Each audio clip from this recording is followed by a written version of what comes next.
This is Jeff Lichtenstein, and welcome to the Echo Podcast. So we're here today with Blake Tyson. Blake, you're between a flag and a fern. I am. Hello, everyone. So, Blake, how long have we worked together? Ooh, it's been about 10 years. Yeah, so we're celebrating a decade. So Yep. Blake has worn multiple hats, but since he's been at Echo, he's been an agent on my direct team, so we worked very closely together. And then during the pandemic, Blake switched to a completely different position, which is assisting everybody in the company. And I think because he could wear both hats and he understands what it's like to be an agent, and it's like to assist all the agents. So go through a little bit about about all the different things you do and how that benefits the end consumer, both on the buy side and on the sell side. Yeah. So my main role, I would say, is to make sure that the agents have the best support possible, especially for a brand new agent coming in. The one thing I tell every new agent when they come on board is, you go and you spend all this money and you get your license, and then they send you out in the world to do $1 million deal. Well, here's the thing, folks. The real estate test tells you what a real estate agent is, but it does not tell you how to be a real estate agent. So you're thrown out into the world and go get in trouble with someone's $50,000 escrow deposit. You accidentally missed the inspection period end date because you thought it ended tomorrow, but it actually ended yesterday. And now they're stuck in a deal that they don't want to be in. So who's going to be the blame? So I am the last defense to make sure that you are being cautious about what you're doing. You're mindful of it. And I'm also trying to make a brand new agent that comes into the industry look like they've been doing it for years. So let's talk about let's talk about on the listing side. There's all sorts of different things when we're representing a homeowner that we need to do, from homeowners disclosures to making sure addendums are in file, and then you're doing all sorts of things where you're loading up for the agents to free their time up, and because an agent will take a listing, and if they're doing everything themselves, they're not concentrating on selling somebody's house. So go through step by step what you do when we launch a new listing. Yeah, so we get a new listing. Typically, an agent will come in. They'll alert us via a new listing cover sheet that they have a new listing. I make sure that they have all the listing documents in there and what we use app files.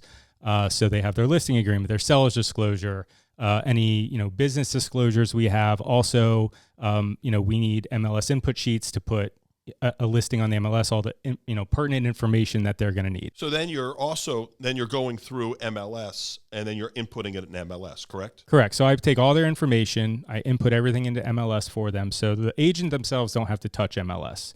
I'll go in, I do all their information, I'll upload the listing, I also upload all the photographs, and then of course I double check with them, make sure, hey, is the listing good? Double check everything, make sure I input it correctly because I'm human, things happen. I like to think I'm very diligent, but you are. It can happen. But what happens when an agent's doing it on their own? There ends up becoming misspellings. Correct. They forget different fields, or sometimes the area's wrong. By having it in one central hub, and then you're doing it for them, you're not only alleviating all this work from the agent, but there's a certain amount of consistency that we're getting across the board. Correct. Like things like for development and subdivision name, for instance, you'll find if you go into PJ National right now, which are right next to you, and you type in, you have a client, I'm looking for PGA National, send me everything that's in there. So I'll go in the MLS and type in, PGA National, into the development name. It'll send me back about 50 listings. And I think I did this the other day with an agent showing them how important it is, for the information to be correct. And then I did what's called a map search, which instead of putting in a name, you actually draw out the area of the community. So it doesn't matter what you have that named as. It could be New York City, it could be, whatever. If it is in that polygon, it'll pull everything up. So it'll end up pulling like 100 listings. So if you have a client, you just send them 50, but you're missing another 50. Well, that's why if you go into PGA is a really good example to use because there's 43 subdivisions. There's 4,963 homes in there. But in the 43 subdivisions, there's a subdivision field and a development field. So correctly, the development field is PGA National. And then the subdivision is one of those 43. So let's just take Marlwood Estates. So you'll see spellings. You'll see, a lot of people do for the subdivision is they go into the tax records and they put the plot division of blah, blah, blah. But the consumer, when they're doing the search, or an agent who's not familiar with how PGA works, they're just putting in PGA National. So what happens is half the listings in PGA show up. So sellers don't realize this, but when a homeowner hires an agent who's really not familiar with this, or has somebody who's a good list, maybe good at selling but not good at paperwork, there's just all sorts of errors, and then that prevents a lot of homes from being seen. And a lot of websites, that's where you'll see websites have different, you'll see different brokerage websites, or even like Zillow or Realtor.com, they won't have the correct information and the counts are all off. It's because of how it's entered. Correct. And we're trying to, have consistency across all of our listings. So, if you're going onto one of our listings on MLS, you're going to have the correct development name. They're going to have the correct subdivision name. You're going to have the correct HOA information on there. So HOA fees, things like that. Because, one thing we always, especially when it comes to New Year, right? We just got done celebrating the New Year. And the first thing, I tell the agent, make sure you contact either your owner or seller or the HOA and make sure that those fees have not changed, because we do need to update those, because that could be the difference between a deal or different things that you're putting in. Agents will do all sorts of different things. They may put in no pet restriction. They may put in pet restrictions and put certain weights in, and they're off, and then that could kill or that could kill a deal. Or there's other things that you're doing on consistency, like room size, room dimensions. We're always putting the larger one in. So it'd be like if it's a 15 by 12, it's not a 12 by 15. It's a 15 by 12 because 15 by 12 sounds bigger for whatever reason than 12 by 15. So there's all sorts of things on a consistency basis. And then you're also looking at the pictures that you're putting in, and you're putting them in a good order. So it's telling a story, but we're always putting the hottest picture in first, which is usually the aerial tells the story first. And then we're mixing it. We always do night shots on a home, and Matterport and all these other things that you're putting in. Yeah. And that, like you just said, tells a story. Like you want the first picture to kind of grab them. So, whether it's a night shot, an aerial, like, if there's a beautiful lake behind it, might want to use the aerial. If there's a main road behind it, maybe not. There are things that you look for in these photos. Maybe you have too many photos of the kitchen or the bedroom or something. You have to learn to tweak and make it look, professional. You want it to flow right. Like there's a certain kind of element to making the pictures flow that, they can almost feel like they're walking through their home as they're looking at the picture. Sometimes they're kind of all over the place. Right. And then it can kind of throw you off. But, now there's a lot of 3D Matterport tours and stuff that are helping along with that. And we're not putting in useless pictures. If you have a bad picture of a bedroom, it's not needed, or of a closet, we'll pass on certain things like that. So you're really working, if you think about it, as an assistant for both the agent, and ultimately you're really an assistant when somebody's for the end consumer, even though you're working behind the scenes for both the homeowner and for the agent themselves. And then on the both on the buy side, and when you're working with one of our agents who's representing a buyer, or when a deal comes in, what things are you looking for once that transaction comes in to make sure that paperwork is complete and there's no holes that are out there? Yeah, so again, we're alerted by our agents through, a new contract cover sheet. So they'll let us know all the pertinent details of the deal, dates that are coming up. So I'll go back, I'll look at their contract versus the dates they put on that spreadsheet, make sure that they make sense. That list, they put the inspection period ends this Friday. I want to make sure it does. They didn't get their dates wrong in their head. And then what I do is, I also help with closing coordination. So my job is to kind of oversee their closing from start to finish. I'll go through. I have a huge spreadsheet of everyone's dates, everything from deposits that need to be put in, HOA applications that need to get done, inspection periods, loan commitment dates, all those things I oversee. So I'm constantly sending there's hundreds of bits of information that go into a transaction that if you're doing it for the first time, it's very difficult. Or you have an agent who's really good at showing property, working on deals. That takes a lot of brain work to do all that when you're on stage. Then doing the paperwork part of it, throwing on top of it, it makes it very it's very cumbersome. Or if you're cutting corners there, it can really cost a lot of money or a transaction sometimes. Yeah, and it's nice to have reminders sent to you. So all the reminders I send to the agents, they're not like on a Google spreadsheet that automatically gets sent. I individually send reminders every day to agents versus, what's due today, what's due tomorrow, so that they are ahead of the game. They know, because, if you have 5 deals going on, those dates can get kind of mixed up in your head sometimes, especially if you don't have an assistant or something. So it's nice to have, a little reminder, hey, just let you know the initial deposit is due today. Hey, let you know tonight the inspection period expires at midnight. Things like that. So it's just it's a second line of defense for the agents. Or you're helping out and sometimes with getting something docu-signed, so you're really a built-in assistant for all of our agents and for the end consumer. Yeah. So one last thing is a lot of times the agents will, they reach out to me to help them with their contracts. They might be on the road, they're showing property. Hey, I need an addendum real quick, send out to my client, get this, wrapped up. I will do it for them. I'll send it out to a client. So I am, again, there as a support piece for the agent. Right. And you're available for them 7 days a week, 7 to 7, 365 days a year. And I don't even when I go on vacation, I know it's mind blowing, tell my wife that. But it's one of those things where, I enjoy it. As we know, real estate is a 24/7 industry. It is happening all the time. And to have someone that you can call on to know that you're going to get an answer. You're never going to reach out to me and not get an answer. It's just not going to happen. And even, hey, I take calls after 7 sometimes. If it's an emergency, I try not to leave an agent hanging. If it's something, minor, hey, I need this picture swapped out or something, it'll wait till first thing the next day. But I do keep the agent in mind when I'm handling their business. Right. And since you've been in the field before and handled, for me, showing 30-some 40 properties in whatever it was. A lot. You're in that rhythm and you get that part of it.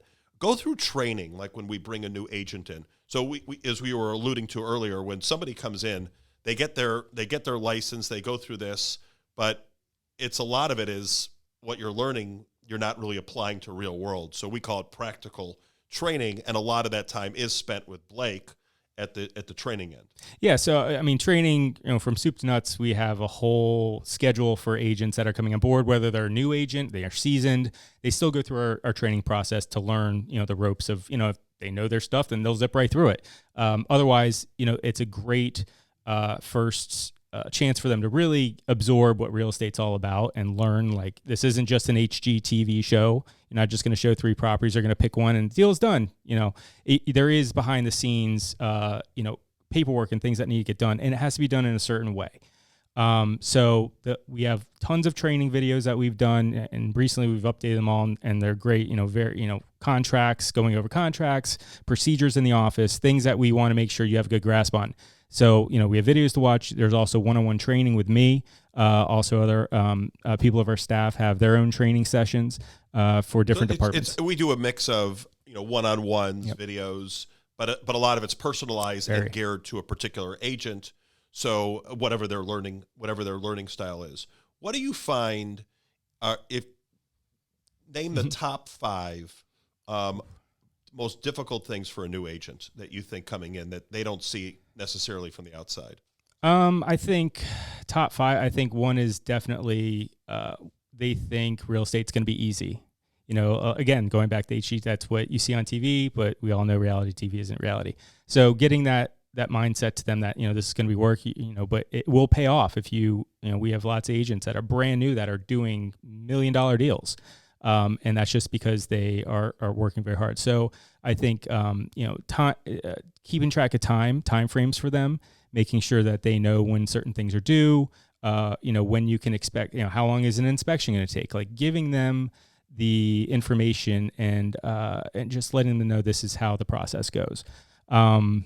Dealing with clients, this job is very on the go training too. I've been in the industry over 10 years, and I'm still learning things every day. Like You worked for Jeff Green before you were here. I worked for Jeff Green before, and I did rental management, so I know a lot about rentals and condos. But you're learning all the time. So as people come in and you get different ideas, you just have to brainstorm. So that's part of the training that goes along with it. And then just, I think, with leads, people just have to continue to be motivated to go after leads. I think that's something else. And then just, I think support is big for the clients and the agents. I think when an agent comes in, the problems are that it's a new person. Mm-hmm. They don't know all the subdivisions in the area, super well. So that part, it takes up, you have to learn all of that. And then there's a method to that madness that we have to get that part done. then they don't know contracts. So you don't know an as-is contract, or you don't know what Section M is, or what or the listing agreement, or how to find them, how to log in. And then you're also working then with the database and your CRM, and how do you work that? So all those things are slowing you up. How do you work the lockbox? How do you do this? So at the beginning, the first 6 months, I think you're almost like a therapist Kinda. in a lot of ways in terms of, helping them get there. But then, for us, it's always been, it takes a few years to get into the industry, where we're trying to get, move that along and get that going with 3 to 6 months and producing income in there. So I think a lot of what we do and what you do ends up hurrying up and making the process faster. Absolutely. And having, learning contracts and documents again. And when you go for your real estate exam, you don't learn all this stuff. You literally do not learn how to read or write a contract going for your real estate license. Or what you can do and you can't do in a contract. Well, that too. Yeah. I mean, a lot of people just think, oh, you don't want to buy the house, you can just back out. No, you can't do that. There are, penalties for that. So it's very important. And I honestly wish that the training or getting your exam, they had more of that in there, because I think it is super important. And you're putting people out that have a license to do something. It's like giving someone a license for a gun, but not showing them how to pull the trigger or how to, put the safety on. Like, you are potentially setting them up for disaster. Just because you have a license doesn't mean anything.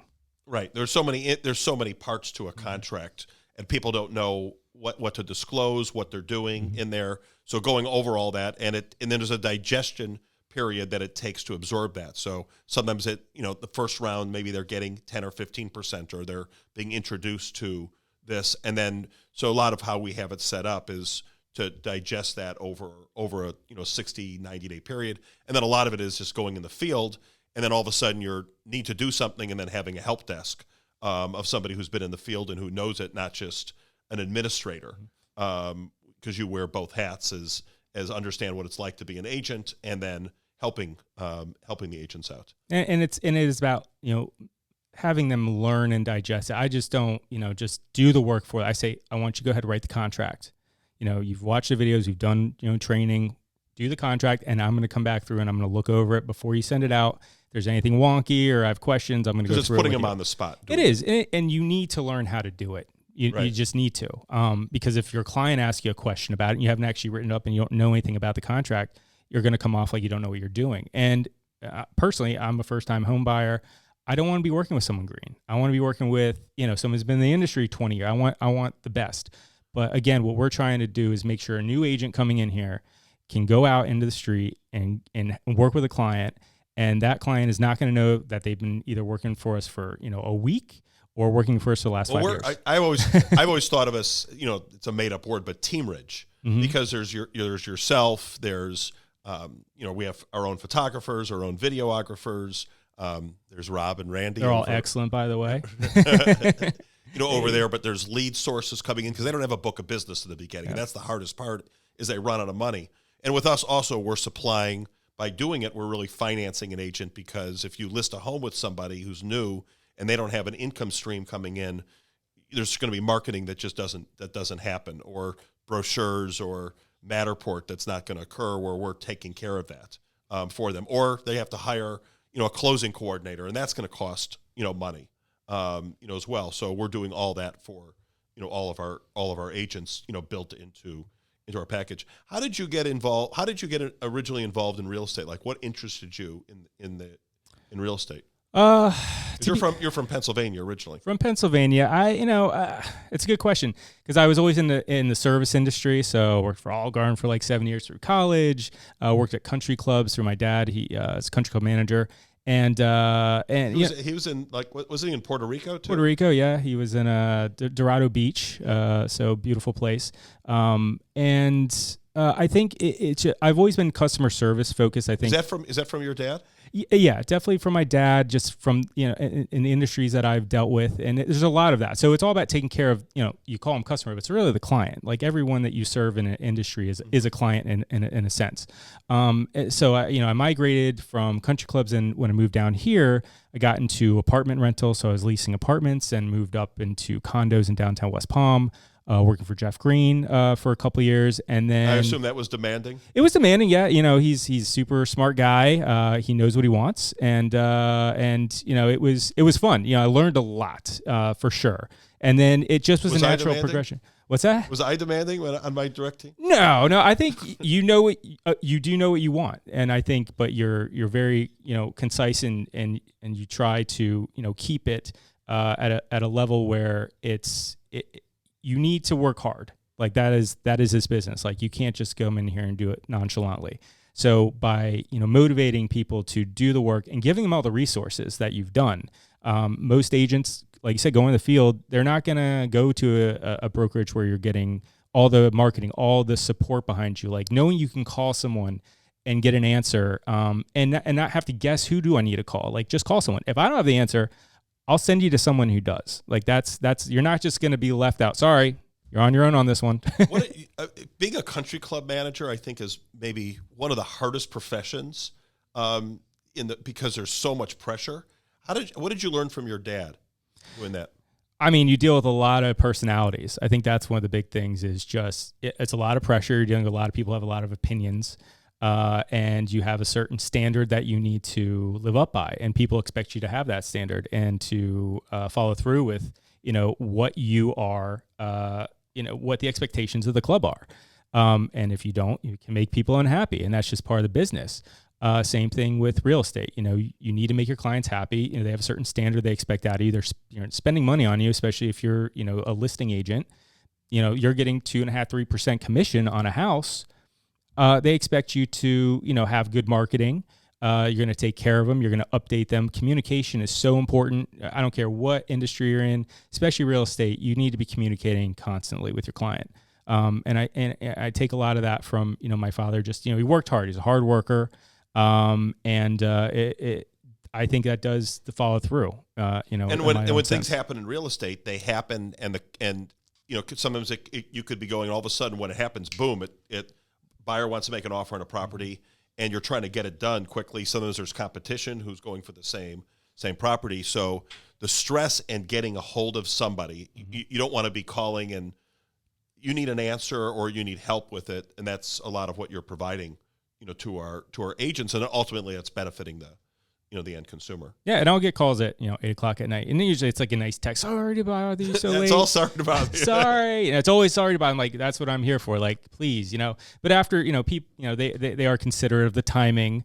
If it's late at night, but I do have agents that call me or text at 7:30, 8. Sometimes at 9, I'll get a text. Hey, I'm so sorry. I got to write this offer up. I need to send out for signatures. I don't know how to do app files or modify this. So, I've been doing this for a while. What'll take them 30 minutes to figure out, I can do in less than 5. So why put the added stress on them and just take care of it? And then they feel like, oh, it's weight off my shoulders. I can go to sleep tonight and feel good and know that, I'm not, leaving anything on the table or haven't heard back or something like that. And I think that's worth its weight in gold, because there's a lot of stress in real estate, as we know. People don't realize how much stress an agent goes through. The ups and downs. Right. Because the clients are emotionally, and for good measure, they're selling their home. It's a big deal. It's their piece of property. There's emotion in that. And it's a big financial piece. And they may be, using that money for something else or in there. So they want to get it done. And that's really our job, is to get it done. It's not, there's certain businesses where, you take the weekends off, and this is just for real estate agents. It's not one of them. So like when I was in the field, I always had, hey, at a certain time, I do turn it off. But if there's a deal going on and it's not going to get done until 11:30 at night, at that point, I've got to get it done. Those were before there was DocuSign, where you're sending faxes and all that crazy. I'll be honest. You remember all that. Yeah, I don't know. Honestly, I don't know how real estate agents did it, 20. I mean, you do because you were there. I don't know if I could do that. I mean, it's crazy. Just because now, like you said, DocuSign, app files, everything is electronically signed. Right. I mean, it's rare that you get one signatures. time, I remember 63 listings on my own. Crazy. And it was crazy. And there was no DocuSign. So you were running the people's homes, or the fax would keep shrinking all the time. You couldn't really read it. Oh, fax machines. People still use those. Can you believe it? There are still people. I know. It's crazy. I think about that. I know. I see, because people's signatures on their emails, I'll see, fax number. I'm like, my Veronica, my wife, is a mental health therapist. And there are certain things I think where they still have to have like a fax, and that's the only way that it That's goes. crazy. At least it's not a telegram. No, I mean, and it's funny now if you have a an iPhone or any kind of phone, really smartphone, and you can literally just take either a picture and send it, or you can scan it from. I scan stuff from my phone all the time, so you don't even need a scanner anymore. You just use your phone to do it. Right. So it's like, and just email it to the person. So I mean, fax machines should really be gone by now, but some people still like their old fashioned ways. and another thing I think that a benefit that you provide is you live in. You in Stewart or Port St. Lucie? Well, Port St. Lucie technically, but we're right on the Port St. Lucie, Martin County line. I can see Martin County from my backyard. I just don't have their taxes. So, stone's throw away, as they say. But, so the northern area and into Martin County and St. Lucie, and you also know the Palm Beach, county area really well. So knowing the inventory when you're entering a listing in, it's really helpful when you can visualize it. Absolutely. I learned. That's why you can't outsource it to somebody who just doesn't really get it. No. Yeah. It's helpful to have someone who, and I'm saying that talking about myself, but like if, having someone who knows what they're doing, and inputting certain, like knowing, again, back to development names, like someone will put the incorrect information, but I'll know that, hey, that's not here. That's actually over here. I think, again, that keeps the consistency. It keeps you looking like you're smart, you're organized, you're on your game. And again, you should always be learning, because as we know right now, there are developments being built all the time. There's new communities, there's, people moving here and there. So you got to have your, thumb on the, on the how pulse. often is the map feature off? When you put a listing in, is it not marked correctly? It depends. Because I'll see that happen, and they put it into a whole different area. Usually it's with newer communities that'll happen, because they don't have the plots right, or it's not updated in MLS. So, if it's a condo building, you just want to make sure, that the map is on the condo building, not out in the ocean. Or to the next condo. Or the next condo. Yeah, it's a big, because people are they're taking a circle when they're doing their searches, or these different websites. Like we're one that sets it up with by map. So you always have to make sure that things are falling within the map. And if somebody puts something on and it ends up, there's a lot of this that goes on out there. That it's in the wrong area. So you have to, when you're entering it, you have to know that in case that happens. Yep. So it's there's definitely human error involved in all of it. But it's, we try and minimize it as much as possible. I think we do a really good job, because there's a lot of, hey, I put something on, review it, make sure it's good. If there's a change, and that's the other thing, I maintain the listing for them. If they need photos switched out, if they need a price reduction, if they need HOA fees changed, verbiage, anything. You do all the price changes. All that little stuff. So it's a lot of stuff. But, they get it done quick, so I try and make it as easy for the agents as possible. Communicate with me however you like. You want to call me, call me. You want to text, email, whatever it is, just do it that way. Because if they're not stressed out, then they're not coming to you, bugging you about, I can't get a hold of Blake and I need something done. Hopefully it doesn't happen very often. And if it does, I'm sorry. So it doesn't. Good. Rob, any questions for Blake? He's an Eagle fan. Oh, yeah. Go Birds. Yeah. Ooh, pad thai. Where you live is the best? To be honest, we haven't hit any good Thai restaurants up there. It's just generally what's the little restaurant down here? It closed. So it closed? Yeah. What was it called? Tally. Yeah, that was one of the. It was amazing. It was. That was one of the first restaurants you took me when we interviewed. When we interviewed, and I got the pad thai, and it was delicious. They had a lobster pad thai. Ooh, I could eat it every day. I literally could. So it's so good. Ooh, I've heard of it. Is it good? Okay. I've heard of it. 772. That's the area code. What's your favorite restaurant in Port St. Lucie? Or Jensen, that's where you are, right? Crawdaddy's? Where's that? It's in Jensen? Where's the hibachi place? The hibachi place is in PSL. It's next to, do you know where Lefties is? Yes, I do. It's like that Publix. Oh, okay. Right before, Yep. in that area. It's like an independent hibachi. Yeah, it's called Hibachi Express on PSL Boulevard. That place. Express? Hibachi. It's good? Because an Express, if you have a really, it's like, I wouldn't name the restaurant Express. It's quick. You know, In and it's out. like, Donuts Express, or Coffee Express. That sounds like you can get it out there. But it's a hole in the wall, really. Hibachi Express. Oh. Craziest story. Remember there was that one client you did hide from her. Oh, I didn't hide under the desk. That was Craig. Craig hid under the desk. Craig hid under the desk. I just had enough. It was like, you talk to this person, and it was on the phone for an hour, and she's fighting with the HOA and like about changing this and that, and I mean, it was like every day, every conversation was like it was like an hour. Yeah, but then she broke me. Craig hid from it, and then I dealt with it. She broke me. She broke me. she broke you. Yeah, she broke And me. there's been a couple agents who've broken you. Yeah, I mean, it's for me, it's stressful too. I mean, I'll be honest. Like, I deal with everyone's issues and problems. Like you said, therapist, real estate therapist. Kind of like There's that. been twice ever, because Blake is almost like, he's like, you think of Superman, Clark Kent, mild-mannered reporter. Try to be. So Blake is kind of like the mild-mannered Until. Blake. So there's twice you've come to me, and he says, Jeff, this person needs to go. And when he gets going, it's like Blake gets on. It's only happened twice. Jeff, I think you know who. We'll talk about it. We'll talk about it off camera. But it happens it's like every 3 or 4 years, there's one. Yeah. We all know it's coming, and we know that we need to move on from this person.